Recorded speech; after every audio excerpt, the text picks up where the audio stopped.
네, 시청자 여러분 안녕하십니까? MBN B뉴스 강성우 인사이트 시작하겠습니다. 자, 오늘 준비한 주제는 가상자산 회계 공시제입니다. 자, 다들 아시다시피 지난해 가상자산의 크립토 윈터에 혹한기를 초래한 대형 사건들이 많았습니다. 돌이켜보면 지난해 5월에는 루나 테라 대폭락 사태, 그리고 11월에는 세계 3대 가상자산 거래소 중 하나였던 FTX의 파산 사태가 있었고요. 또 이후 12월에는 국내 대표 코인 중 하나였던 위믹스의 상장 폐지까지 있었습니다. 자, 이런 크립토 혹한기를 초래한 대형 사건들, 궁극적으로는 법제도가 제대로 갖춰지지 않은 데 따른 후유증이라는 의견이 많은데요. 이런 상황 속에서 특히 가상자산 분야 회계기준 부재라는 비판들이 많습니다. 그래서 오늘은 가상자산 회계기준 부재가 크립토 시장에 어떤 영향을 초래하는지, 그리고 또 이와 관련해서 관계 당국에서는 어떻게 대처하고 있는지 점검하는 시간 마련했습니다. 이 시간 한국디지털자산사업자연합회 강성우 회장과 함께하겠습니다. 네, 어서 오세요. 안녕하세요. 네, 제가 앞서 언급했었는데요. 지난해 11월 다들 아시는 그 사건, FTX 파산 사건이 있었는데 바로 이 사건도 회계 기준이 정립되어 있지 않은 후유증 문제로 보면 될까요? 어떻게 생각하시나요? 예, 바로 그렇습니다. 네. 코인의 특성이 뭡니까? 주식과 다르게 발행자, 네. 거래소 대비 투자자들이 갖고 있는 정보가 별로 없다. 네. 정보 비대칭성이죠. 그렇죠. 투명하지가 않죠. 그렇죠. 이것 자체가 보면은 코인 쪽에 있어서 회계 기준이 정립되어 있지 않기 때문에 네. 관련된 그 발행사라든지 거래소의 코인 관련된 내용을 외부 기관이 회계 감사를 하고 그거를 공시할 수 있는 회계 기준이 부재에 의한 것이다라고 하는 것이 공통된 전문가들의 분석인데요. 네. 일반 기업 같은 경우에는 미국의 앨런 사태의 그 회계부장 사태를 계기로 해서 국제 회계 기준이 대폭 강화가 됐습니다. 네. 따라서 그 루나 테라라든지 FTX 같은 경우는 만일 일반 기업과 같이 관련 법에 의해서 회계 기준에 의해서 정기적으로 외부 기관이 회계 감사를 하고 네. 그 결과를 공시하고 있었다면 네. 그리고 이를 체계적으로 관계 당국이 관리 감독을 하고 있었다면 발생할 수 없는 사태다. 그렇죠. 라고 하는 것이죠. 네. 그리고 특히 그 FTX 같은 경우는 우리가 주목할 필요가 있는 것이 네.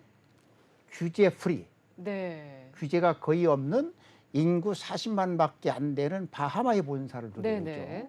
그럼 거의 뭐 사실상 일반 관리 감독뿐만 아니라 회계 감독 같은 경우 없는 감독까지도 없는 곳에 있다 보니까 네. 당연히 발생할 수 있는 예견된 사태였지만 네. 우리가 세계 3위 거래소라는 브랜드에 혹해서 이걸 참 놓치고 있었다. 네. 결과적으로는 회계 기준의 부재에 의해서 FTX 같은 경우도 파산이 예상될 수 있었는데 우리가 예측을 못했다. 그렇게 보는 것이죠. 또 그리고 이 FTX CEO 같은 경우는 샘 뱅크먼 프리드 같은 경우는 또 정치권 인사들과도 워낙 밀접한 관계를 맺었다 보니까 투자자 입장에서는 좀 그런 부분에서 무한한 신뢰를 가졌지 않나 이런 생각도 듭니다. 그렇습니다. 자, FTX 사태 이후 최대 중앙화 거래소인 바이낸스에도 지급 준비금이 부족한 것 아니냐 이런 불안들이 쏟아져 나왔었는데 어떻게 보시나요? 예,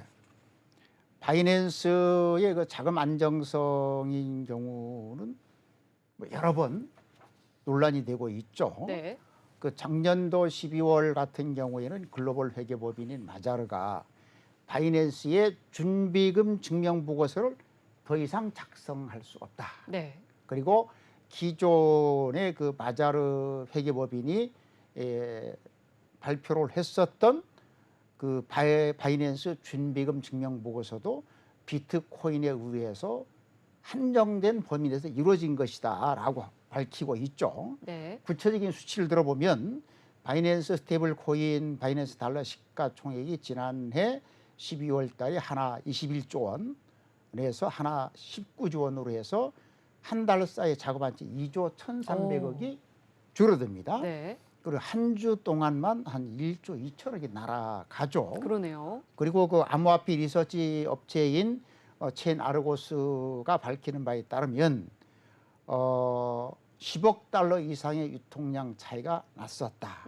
그리고 2020년부터 21년 사이에 이런 사례가 3번이나 목격됐다라고 하는 것이죠. 네. 그러면 이런 바이낸스 달러 같은 경우에도 이런 그 수치상 오류가 생기는 부분만 하더라도 결과적으로는 국제 회계 기준이 정립되지 않은 예정된 후유증 중 하나다. 네. 그렇게 보고 있습니다. 네, 역시 저희가 살펴본 바대로 FTX 파산 사태 그리고 이 바이낸스의 달러 지급 준비금이 불안하다 이런 이슈들도 역시 국제 회계 기준의 부재에 의한 것이 아니냐 이런 얘기를 나눠봤고요. 계속해서 스테이블 코인 얘기를 좀 해보겠습니다. USDT 테더가 담보가 되는 지급 준비금이 부족한 게 아니냐 또 이런 의혹이 있는데 이건 역시 또 회계 기준 예.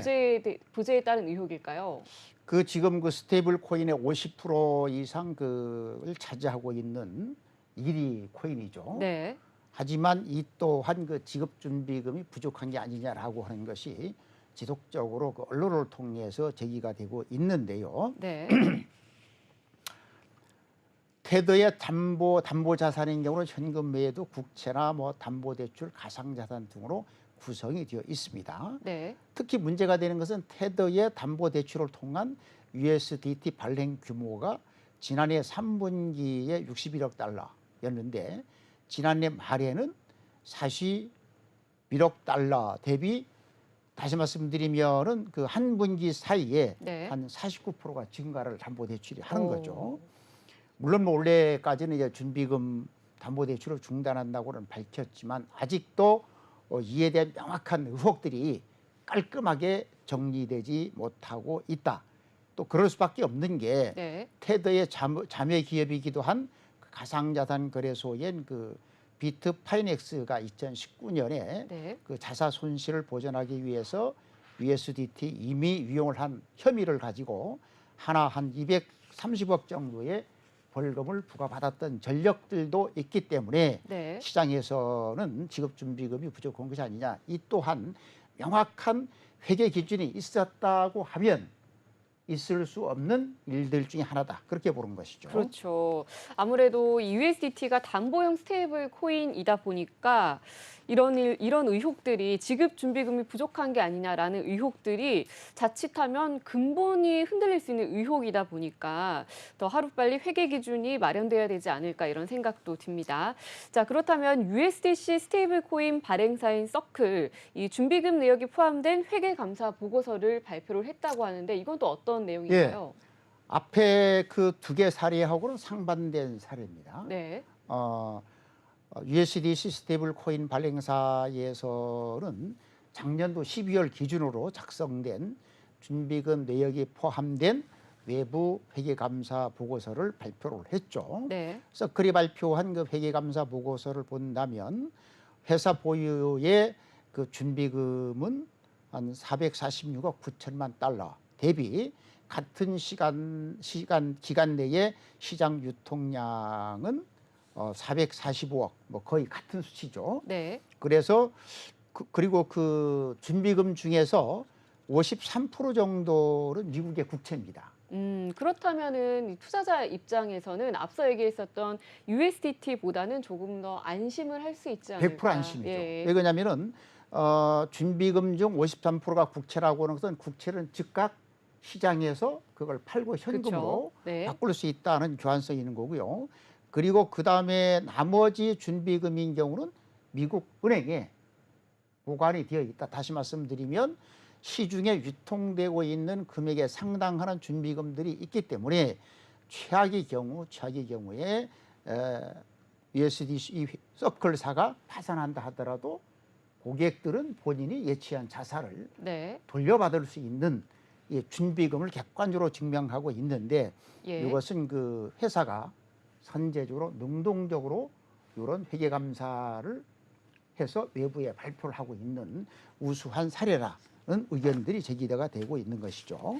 그리고 또 USDC 같은 경우는 서클뿐만 아니라 코인베이스와도 합작을 해서 발행된 거잖아요. 그렇죠. 네, 그러다 보니까 또 스테이블 코인이긴 하지만 또 투자자 더더욱 입장에서는 시장의 안정성이라든지 네. 투자자들이 이쪽하고는 거래를 투자를 해도 되겠다라고 네. 하는, 다시 말씀드리면 가장 중요한 것은 이런 거죠. 거래소나 발행사를 대상으로 그 회사가 네. 파산했을 때 내가 입금한, 네. 내가 투자한 자산을 돌려받을 수 있느냐라고 네. 하는 것이 지급 증명, 그렇죠. 준비금 증명이잖아. 네. 우리가 예를 들면은 뭐 어느 은행에다가 돈을 예금을 했다가 네. 카드나 통장을 가지고 즉각 돌려받을 수 있잖아요. 그렇죠. 그런데 반면에 루나테라 같은 경우에는 어떻습니까? 70조 원이라는 엄청난 시가총액이 있었지만 네. 정말 하루아침에 증발을 하루아침에 하고 그 돈이 예. 고객들도 다 사라진 거란 말이죠. 그렇죠. 거의 뭐 뱅크런 사태가 그렇죠. 일어났었죠. 바로 이런 사태를 방지하기 위해서는 하루빨리 국제회계기준이 있어야 되는데, 여기서 말하는 국제회계기준은 전체적으로 보면 실질적으로 그 회사가 자산을 어떠한 구조로 얼마를 갖고 있는지를 네. 외부 회계, 공인회계사 같은 분들이 감사를 해서, 그리고 두 번째는 그걸 공식적으로 공지를 하는 거죠. 네, 주식 시장으로 치면 이게 공시를 하는 공시고 것 같은 아직까지는 거죠. 네. 법적 기준이 없기 때문에 공지라고 하는 용어를 쓰는데 네. 이것을 공식적으로 공지를 하기 때문에 투자자들의 입장에서는 정보 비대칭성이 해소가 되면서 네. 투자의 안정성을 확보할 수 있는 것이죠. 네. 자, 그리고 이 미국 뉴욕은 이 글로벌 금융 중심지답게 뉴욕주 정부에서는 스테이블 코인 회계 기준 정립을 시행을 하고 있다고 하는데, 그렇다면 이 뉴욕주의 경우에는 미리 이미 선제적으로 준비를 하고 있다고 봐야겠네요. 예, 저도 이거 깜짝 놀라는데요. 네. 미국은 주가 많지 않습니까? 네. 그러면 이게 연방정부 차원에서 이러저러한 그 기준을 만드는데, 여러분들도 아시는 것처럼 미국인 경우는 작년도 3월 9일 날 조 바이든 대통령이 처음으로 행정명령에 서명을 하면서 미국이 이 코인 제도화에 착수를 했잖아요. 네. 다시 말씀드리면 연방정부 차원에서는 코인 관련 제도화가 상당히 속도가 늦다. 네. 하지만 미국민들이 한 30% 정도가 지금 코인을 갖고 있다. 네. 그럼 위험에 노출돼 있지 않습니까? 그렇죠. 그래서 뉴욕주 정부가 상당히 그 선제적으로 조치를 하고 제도화를 하고 있다라고 하는 거죠. 네. 그러면 작년도 6월 달에 그 달러화 기반 스테이블 코인 지침 법 규정을 발표를 해서 네. 했는데, 구체적인 내용을 보면 예. 스테이블 코인 발행자인 경우에는 특수 목적 신탁 회사로 뉴욕주 당국이 허가를 받아라. 그리고 두 번째는 이제 아주 중요한 얘기더라고요. 네. 예금과 대출 업무는 불가하다. 아, 이게 거래소 자체적으로 예금의 대출이 지금 왜 불가능하다는 그러냐면은 이제 건가요? 아까도 이제 그 USDT 문제가 됐던 것이 뭡니까? 대출을 함으로 인해서 네. 대출인 경우는 꼭 반드시 회수 가능성이 부족할 수도 있다라고 하는 것이죠. 네. 그만큼 준비금 증명이 한계가 있다라고 하는 거죠. 왜냐하면은 대출을 받은 회사가 부실이 되면 그렇죠. 자동적으로 그것을 연쇄적으로. 회수할 수 없는 자산이 되면서 투자자들에게는 어떤 회사가 해당되는 네. 그 거래소가 파산했을 때 투자자에게 돌려줄 수 없다는 것이죠. 그렇죠. 그래서 예금과 대출 업무를 할 수 없다. 그리고 여기서 아주 중요한 규정이 있습니다.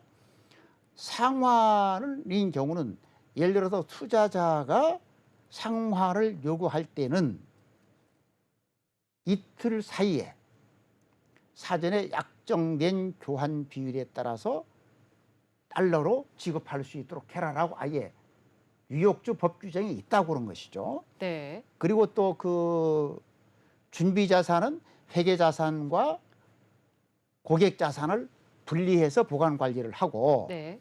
그리고 예금자 보호 적용 대상인 금융기관, 은행에 예치를 해라.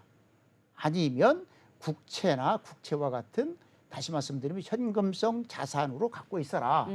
준비를 해라라고 그러는 것이죠. 네. 그리고 이러한 제반 사항들에 대해서는 그 한 달 단위로 외부 기관의 회계 감사를 받고 그 감사 결과를 공식적으로 주식과 같이 공시를 하도록 네. 아예 뉴욕주 같은 경우는 법규화가 됐다는 것이죠. 그런데 이게 그 가이드라인 수준이 아니라 법제화가 되는 그렇죠. 상황인 왜냐하면 건가요? 미국인적으로 아시는 것처럼 법이라는 게 연방정부 법이 있고 주정부 법이 있잖아요. 네. 그럼 이거는 뉴욕주 주정부 법이라고 하는 것이죠.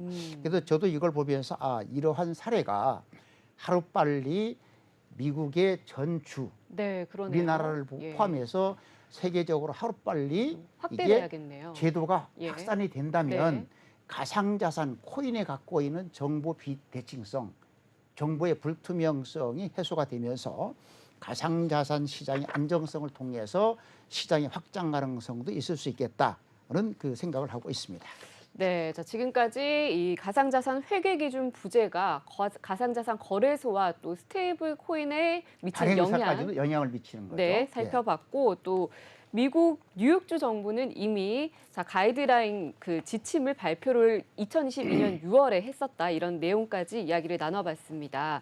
자, 우리나라에서 작년에 또 가장 핫했던 이슈가 가상자산 양도소득세 부과 이슈였습니다. 이게 2025년으로 보류는 됐습니다. 그런데 이 당시 또 부과를 하면 안 된다라는 입장에서는 마땅한 회계 기준이 없지 않냐 이런 얘기도 있었거든요. 바로 그렇습니다. 네. 시청자 여러분들께서도 아시는 것처럼 코인에 대한 양도세 원래는 올해 1월 1일부터 부과할 계획이었죠. 그렇죠. 하지만 그 작년도 3구 대선 과정에서 국민의힘, 더불어민주당 모두 관련 법령 네. 그리고 전산 시스템 등 인프라가 부족하기 때문에 제도와 인프라를 먼저 구축하고 나서 네. 과세를 하자. 예. 그리고 과세 한도죠. 최저 한도 같은 경우는 기본 공제를 현재 250만 원에서 주식과 같은 5천만 원으로 상향시키겠다고 공약을 했습니다. 네, 작년 연말에 관련해서 굉장히 예, 정치권에서 그렇죠. 찬반 논란이 예, 많았었던 그래서 것 같습니다. 작년도 12월 말까지 참 그 투자자들이 저를 포함해서 가상자산 투자자들이 좀 마음을 졸이게 했는데요. 네.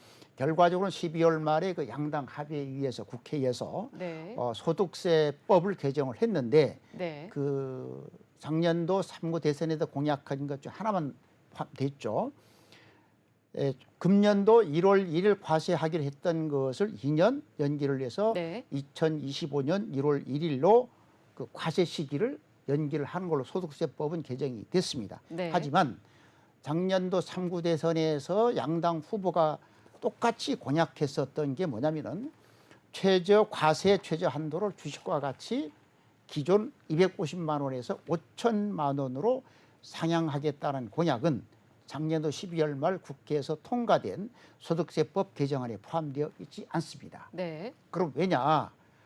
지금 그 현재 국제 회계 기준에 의하면 예. 가상자산은 무형자산입니다.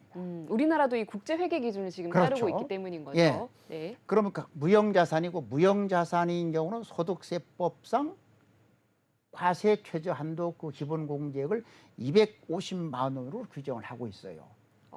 자, 그런데 여기서 무형자산이라는 말씀을 해주셨는데 이 무형자산이 예를 들자면 어떤 종류들이 예를 들어서 있을까요? 뭐 그 특허권이라든지 뭐 네. 지식재산권 이런 것들이 음. 무형자산이 되는 거죠. 네. 그래서 현재 그 국제 회계 기준에 의하면 가상자산은 무형자산으로 분류를 하고 네. 그리고 우리나라 소득세법에 의하면 무형자산의 과세 최저 한도가 250만 원이기 때문에 그러면은 이제 그 가상자산을 무형자산으로 볼 것이냐 네. 주식과 같은 금융자산으로 볼 것이냐는 예. 문제는 아직 정리가 되지 않았기 때문에 네. 차후 개정할 때 검토를 하자. 그래서 그럼 우리나라의 그 양도소득세 부과 건인 경우만 하더라도 회계 기준을 개정을 해야 된다. 다시 말씀드리면 무형자산이 아닌 주식과 같은 금융자산으로 개정을 해야 된다. 근데 현재 보면은 그 미국이라든지 일부 국가에서는 네. 가상자산은 무형자산이 아닌 주식과 같은 금융자산으로 개정을 해서 국제회계 기준에 관계없이 쓰는 나라들이 이미 있습니다. 네. 자, 관련해서 돌이켜보면 지난 2019년 9월에 이제 이 코인 시장에 큰 폭락장이 있었었는데요. 당시 2019년 9월 국제회계기준위원회가 비트코인은 금융자산이 아니다라는 발표를 하는 바람에 대폭락 사태가 있었던 것 같은데 당시만 해도 좀 초기 단계다 보니까 국가별로 이 코인을 금융자산으로 봐야 할지 무형자산으로 봐야 할지 여기에 대해서도 좀 국가별 의견이 분분했었죠. 그렇죠. 시청자들도 이걸 참 알아둘 필요가 있다. 왜냐하면은 그 특정한 자산을 어떠한 자산의 범주로 포함을 하느냐에 네. 따라서 그 자산의 가치가 달라진다는 거죠. 그럼요. 아마 그 시청자들도 뭐 이 코인을 오래 하신 분들은 이해를 하겠지만 네. 그렇지 않은 분들인 경우는 아니 회계 기준하고 그 가치가 왜 연동이 될까 그런 생각이 들 거예요. 네. 하지만 주식과 같은 금융자산으로 봤을 때 가치와 네. 무형자산으로 봤을 때 가치가 전혀 다르다라고 하는 것이죠. 네. 그래서 구체적으로 보면 코인업계에서는 지난 2019년 9월 25일을 보니까 검은 수요일이라고 부를 정도로 코인이 네. 대폭락을 했었다. 네네. 구체적인 수치를 보면 네. 그 코인 마켓캡 자료를 본다면 비트코인 같은 경우에 전날 대비 자그만치 10.41%가 하락을 했고 네. 이더리움 같은 경우도 전일 대비 15%나 하락을 했었습니다. 그리고 시가총액 상위 10개 그 코인만 하더라도 전일 대비 평균 15%까지 하락을 했었다. 네. 그럼 원인이 뭐냐? 그때 당시에 보면은 국제회계기준위원회 해석위원회가 비트 코인을 비롯한 암호화폐는 화폐, 돈 또는 금융자산이 아니다라고 결론을 내리면서 네. 시장에 엄청난 파동을 일으켰었다. 그래서 앞서도 말씀드렸지만 우리가 지금 국제회계기준위원회가 결정한 가상자산을 무형자산으로 볼 것인지 금융자산으로 볼 것인지 여부가 지금 국제회계기준 시장에서는 뜨거운 감자 중 하나인데 아까 말씀드렸었던 것처럼 대부분의 국가는 우리나라를 포함해서 네. 무형자산이라는 구분을 하고 있지만 일부 국가에서는 주식과 같은 금융자산으로 분류하는 국가도 있다고 말씀을 드립니다. 네. 자, 당시 국제회계기준위원회에서 비트코인이 금융자산이 아니다라는 발표를 하는 바람에 이 코인이 이제는 제도권 금융시장에 진입을 못하게 될 거다라는 우려 때문에 당시 대폭 하락한 이런 일이 있었습니다. 자, 계속해서 준비금 잔고 증명 얘기를 좀 이어가 보도록 하겠습니다. 아까 잠시 저희가 이야기를 나눴었는데요. FTX 파산 사태 이후에 이 거래소의 준비금 잔고 증명이 핵심 화두로 등장을 했었습니다. 그렇죠. 네.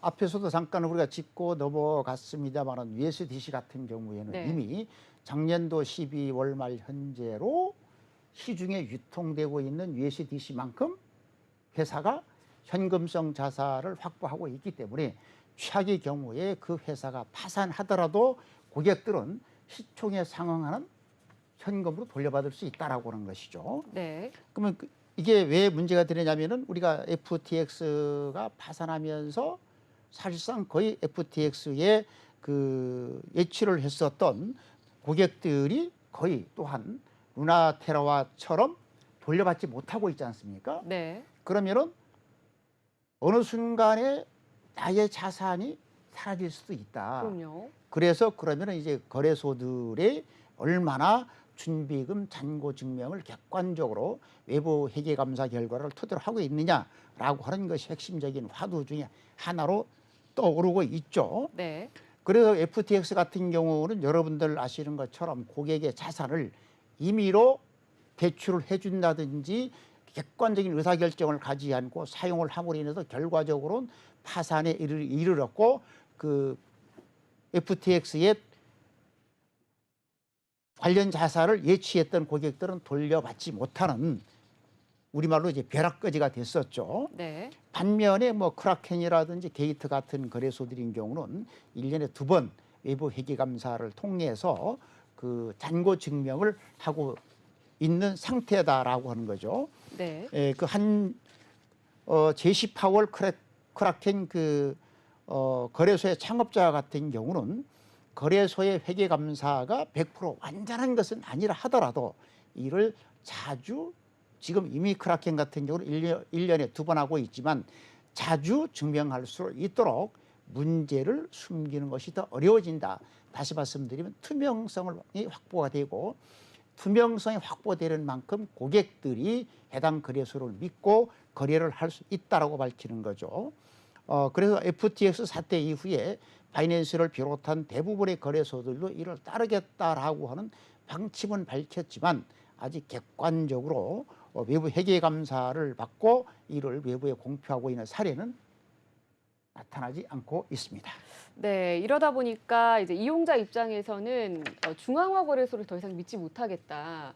그래서 탈중앙화 거래소가 또 핫한 이슈로 떠오르기로 했었잖아요. 그렇죠. 요즘 보면은 FTX 사태를 계기로 중앙화 거래소가 아닌 P2P라든지 네. 탈중앙화 거래소가 조명을 받고 있습니다만은 이 또한 아직 제도권 외에 있기 때문에 네. 좀 어떻게 제도권에서 객관적으로 외부 회계 감사를 받고 증명할 것인가 하는 것이 또다시 새로운 화두죠. 네. 왜냐하면 저도 뭐 평생 공부를 했지만 법 제도는 항상 시장이 만들어진 후에 따라가는 후행적이라는 좀 단점이 있어서 예. 이 부분도 관련 당국에서 고민을 빠르게 해야 된다고 봅니다. 네, 참 투자자 입장에서는 이 탈중앙화 거래소나 아니면 중앙화된 거래소 역시 뾰족한 이 제도권 내에 법규가 마련돼 있지 않기 때문에 자산을 보호해야 하는 상황에서는 좀 불안감이 있을 수밖에는 없을 것 같습니다. 자, 그렇다면 앞서 얘기했었던 국제회계기준위원회의 입장도 한번 궁금해서 들어보도록 할 텐데 그 전에 먼저 국제회계기준위원회가 뭐 하는 곳인가요? 예. 그 지난 1973년 6월 29일 날 영국 런던에서 국제 회계 기준을 통일하자. 네. 그래서 이제 그 세계 각국의 회계 전문가들이 모여서 만든 국제 기구고요. 네. 그러면 이제 국제 회계 기준 위원회가 제정하고 있는 그 국제 회계 기준이 법적 강제성은 없습니다.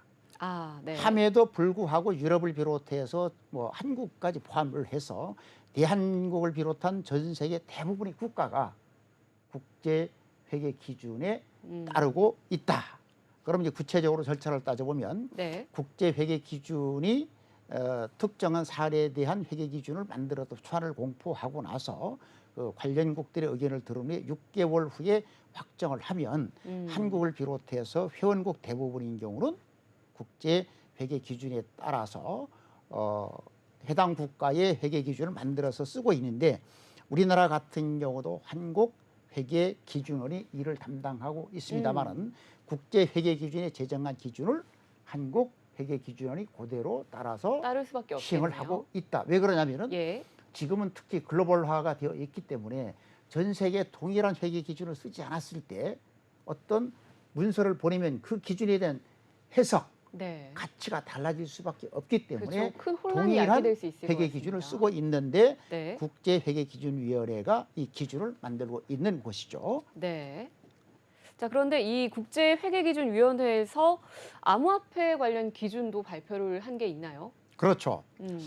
국제회계기준위원회는 그 지난 2019년 6월 달에 처음으로 네. 암호화폐 관련 기준을 발표를 합니다. 아, 암호화폐 같은 경우는 일반적인 교환 수단으로 사용되지는 않고 있다. 반면에 가치 변동 위험은 높다. 그러면서 거래 상대방에게 현금과 같은 금융자산을 수취할 계약상의 권리에도 해당하지는 않는다. 하지만 네. 가상통화는 현금과 현금성 자산 그리고 금융자산 정의에 충족되지 않는다는 내용을 전제로 해서 가상자산, 암호자산인 경우는 판매 목적으로 갖고 있을 때 보유할 때는 재고자산, 네. 그러지 않고 통상적인 경우는 무형자산 둘 중 하나에밖에 해당되지 않는 것으로 발표를 했는데 네. 구체적으로 따져보면 그 암호화폐 같은 경우는 물리적 실체는 없지만 식별이 가능한 비화폐성 자산이다. 아, 비화폐성 자산이다. 그렇죠. 네. 그 기업이 통지하고 미래경제 효익이 그 기업에 유입될 것으로 기대되는 자산에 해당을 한다. 네. 따라서 가상통화는 무형자산의 정의를 충족한다 해서 2019년 6월 달에 국제회계기준위원회는 암호화폐 가상통화에 대한 기준을 발표를 하는데 판매 목적으로 갖고 있을 때는 재고자산, 그렇지 않고 통상적으로는 무형자산이다라고까지만 지침을 발표를 한 상태입니다. 네, 이렇게 국제회계기준위원회에서 가상자산이 재고자산이고 또 무형자산이다라는 거는 금융자산은 포함시키지 않겠다라는 금융자산에는 뜻이죠. 아직 해당하지 않는다라고 공식적으로 발표를 네. 했습니다. 그 바람에 저희가 아까 앞서 얘기했었던 이 검은 수요일이 들이닥친 그렇죠. 거네요. 네, 자 그렇다면 국제회계기준위원회에서는 이 입장을 뭐 바꾸지 않겠다고도 표력한 적이 있나요? 바로 그렇습니다. 네, 그 2019년 6월 달에 암호화폐 관련한 기준을 국제기준위원회가 발표한 이후에 네, 국내외에서는 그 암호자산이 거래나 기업의 공시, 기후변화 관련성, 현금 흐름성, 회계 기준의 개정, 과연 무형자산이 맞는가 네. 등등을 감안을 해서 지속적으로 국제회계기준위원회의 그 암호자산에 대한 회계기준 개정 필요성이 제기가 됐었죠. 네. 그리고 특히 2020년도 4월 달인 경우는 암호자산 기준 개정 안건을 포함시키겠다라고까지 발표를 했었습니다만은 작년도 5월 달에 그동안의 논의에도 불구하고 상당한 기간 동안 가상자산, 암호자산 관련 기준 개정을 다루지 않겠다고 발표를 하면서 네. 앞으로 상당한 시간이 지난 후에 여력이 생기면 그때야 가서 다루겠다고 발표를 함에 따라서 한국을 비롯해서 전 세계 국가들이 가상자산, 암호자산 관련한 회계 처리에 상당한 혼란을 겪고 있습니다. 자, 그렇다면 궁금한 점이 있는데요. 이 회계 기준 개정이라는 말이 가상자산을 그렇다면 금융자산으로 포함을 시켜주겠다는 얘기인 건가요? 이 기준 개정이 어떤 얘기인가요, 구체적으로? 구체적으로는 아까 말씀을 드렸지만 일부 국가에서는 이미 네. 국제회계 기준에 관계없이 가상자산을 무형자산이 아닌 금융자산으로 자국의 회계 기준을 개정해서 쓰는 나라들이 있습니다. 네. 그래서 이런 부분까지는 아직 그 국제회계 기준이 가상자산을 무형자산이 아닌 금융자산으로까지 개정하기는 공감대가 형성되어 있지 않다. 그리고 그 공감대를 형성하는 데는 상당한 기간이 필요하다고 네. 판단하고 있는 걸로 보입니다. 예, 자 그렇다면 시간이 굉장히 많이 소요가 될 것 같은데 결론적으로는요. 자, 미국 재무회계기준위원회에서는 다음 달 초에 디지털 자산 회계기준 초안을 발표할 예정이라고 하는데 어떤 내용들이 네. 발표될까요? 미국에서는 현재 그 디지털 자산이라는 용어를 백악관을 비롯해서 대부분의 국가들이 쓰고 있죠. 네. 그래서 미국의 그 재무회계기준위원회 같은 경우에는 작년도에 디지털 자산 세부 회계 기준 수립을 예고를 했고 네. 조만간 3월 초에 관련 초안을 발표를 해서 의견 수렴에 이제 들어갈 예정이라고 발표를 했습니다. 예, 이건 뭐 국제회계기준위원회와는 또 별개로 별개죠. 미국에서 독자적으로 미국 지역에서만 예. 미국 국간에서 쓸 수 예. 있는 회계 기준을 만드는 거죠. 예, 예. 예. 그래서 현재 미국에서 쓰여지고 있는 디지털 자산 관련의 회계 기준인 경우에는 디지털 자산을 재무제표에 기록한 후에 네. 가격이 하락할 경우는 하락하는 분만큼 재무제표에 기록이 가능합니다. 네. 반면에 가격이 올랐을 때 그 오른 가격을 재무제표에 반영을 할 수가 없다. 무형자산이기 때문에 그렇다라고 하는 거죠. 네. 그래서 미국 그 재무회계기준위원회 같은 경우에는 기관 투자자들이라든지 기업들이 다른 일반 자산에 적용되는 가치를 회계 규칙을 디지털 자산에도 적용을 할 수 있도록 이번 그 회계 기준을 변경을 할 예정이다. 그러면서 네. 미국 재무회계기준위원회 같은 경우는 디지털 자산 보유 기업이 보유량이나 손익 계산서의 특정 비용 표시 방법 등을 명확하게 그 공개 규칙을 설정을 하는 그 세부 회계 기준을 수립을 해서 3월 초에 발표를 하고 의견 수렴에 들어가겠다라고 밝혔습니다. 네. 하지만 여기에서 스테이블 코인 그리고 NFT 스테이블 코인과는 네. 포함하지 않겠다. 그리고 비트코인과 이더리움과 같은 주력 코인에게만 적용이 되고 그 외에 주력 코인이 아닌 경우에는 이 회계 기준에 적용되지 않는다는 단서를 붙이고 있습니다. 그럼 예. 결과적으로 내달 3월 초에 네. 미국 그 재무회계기준위원회가 발표하는 회계기준 초안을 우리가 네. 또 한번 다룰 필요가 있을 것 같습니다. 예, 자 다음 달 발표되는 미국 재무회계기준위원회의 디지털 자산 회계기준 초안이 국제회계기준위원회의 결정에도 좀 참고가 될 것 같습니다. 그런데 말씀해주신 내용 중에요, 왜 스테이블 코인과 NFT 같은 경우는 포함이 안 됐을까요?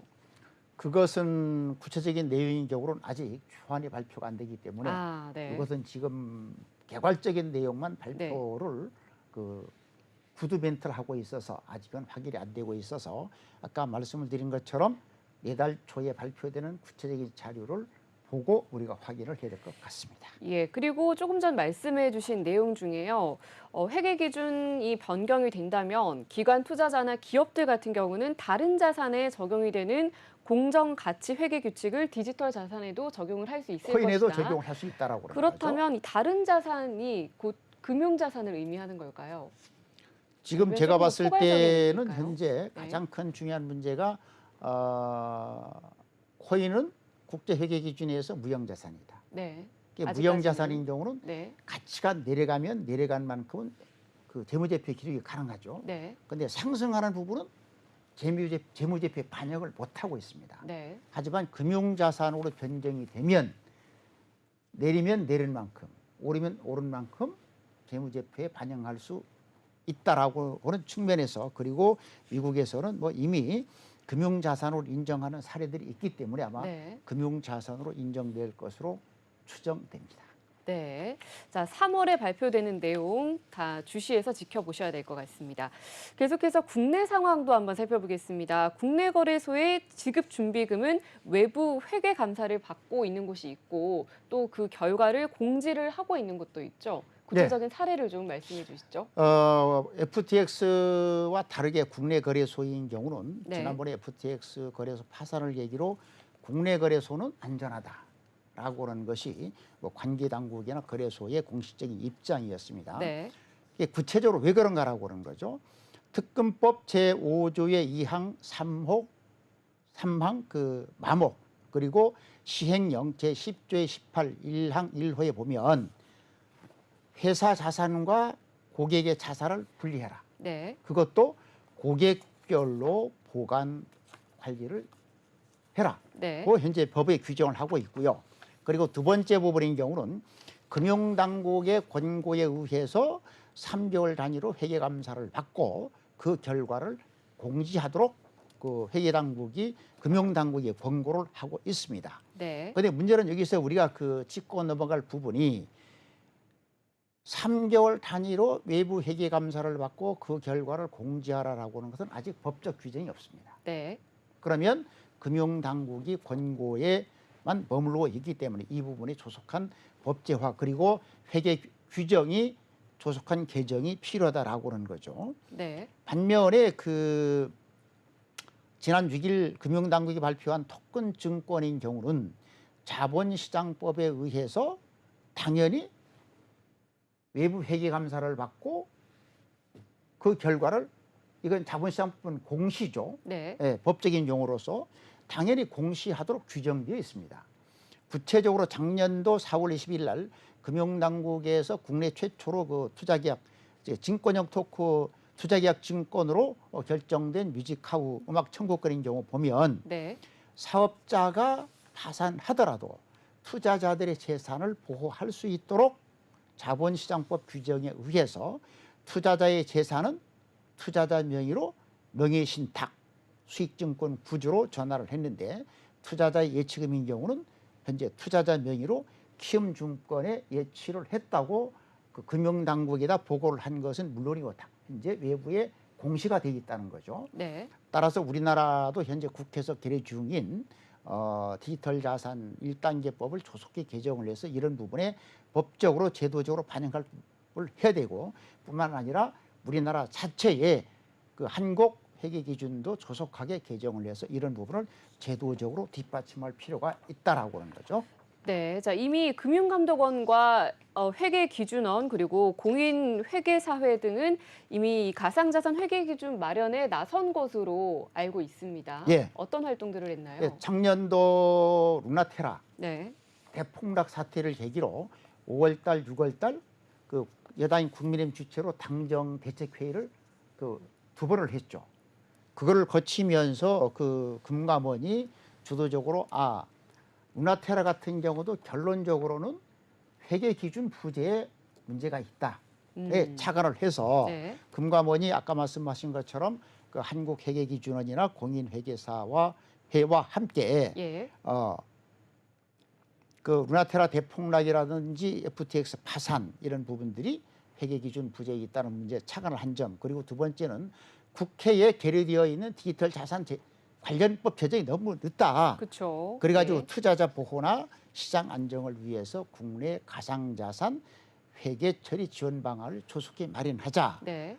그래서 그 작년도 7월 27일 날 금감원, 회계기준원, 공인회계사 그리고 외부 전문가들이 참여하는 전문가 회의를 시작을 해서 현재 그 작년도 11월 15일 날 국내 가상자산 회계 처리 지원 방안을 마련을 하고 구체적으로 이를 실행하기 위한 관련 후속 조치를 현재 추진 중에 있어서 네. 이것은 참 금융감독원이 아주 선제적으로 그리고 시적절하게 조치를 잘하고 있다. 이 자리를 빌어서 아주 응원과 칭찬을 하고 싶습니다. 네.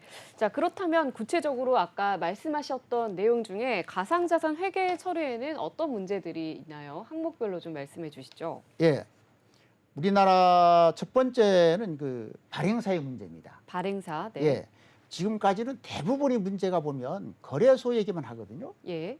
그럼 이제 발행사는 우리나라의 어떤 특성을 갖고 있는가라고 하면 지난 2017년 9월 달에 증권형 토큰을 비롯해서 국내 ICO가 전면 금지되죠. 네. 그러면 국내 거래소나 현재 시장에서 유통 중인 토큰은 전량 외국에서 발행된 토큰들입니다. 네, 그렇죠. 그럼 이제 국내에서 우리가 지금 접하고 있는 토큰의 뭐 판매자라든지 이런 사람들은 한국인이지만 그것을 행정 처리하는 것은 외국이죠. 그렇게 하다 보니까 다른 나라와 달리 대한민국인 경우는 더더욱 토큰에 관련한 특히 발행 정보와 관련한 정보가 아주 부족합니다. 네. 그래서 요번에 그 금감원 그 회계기준원 공인회계사회들이 점검을 하고 있는 것이 우선 가상자산 발행사의 회계 처리에 무슨 문제가 필요하냐. 네. 엄격한 무형자산이라는 요건 때문에 가상자산 특성에 맞는 새로운 요건을 만들어 보자. 그리고 백서에 의해서 정해져 있는 발행사의 의무가 무엇이냐.